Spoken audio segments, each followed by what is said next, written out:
కార్తీక పౌర్ణమి రోజు ఏమి చేయాలి పూర్తిగా ప్రాతకాలం నుంచి సాయంత్రం వరకు అనేది ఈ వీడియోలో తెలియజేస్తాను. ఈ వీడియో మొత్తం అందరికీ వెళ్ళేట్లా మీరే షేర్ చేయండి.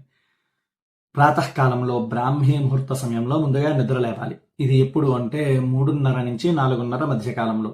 ఆ సమయంలో సంకల్పపూర్వకంగా తలస్నానం చేయండి. అంటే కేశవాది నామాలు చెప్పుకున్నా సరిపోతుంది. మీకు సంకల్పం రాకపోతే దోషము అని కాదు.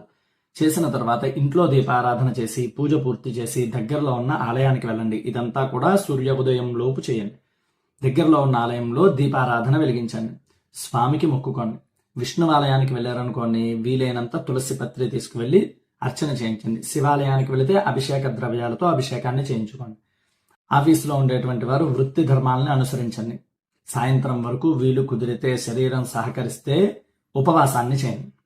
చేసిన తర్వాత ప్రదోష కాలంలో మరలా స్నానం చేసి, ప్రదోషము అంటే 5:30 నుంచి 6:30 మధ్య కాలంలో స్నానం చేసి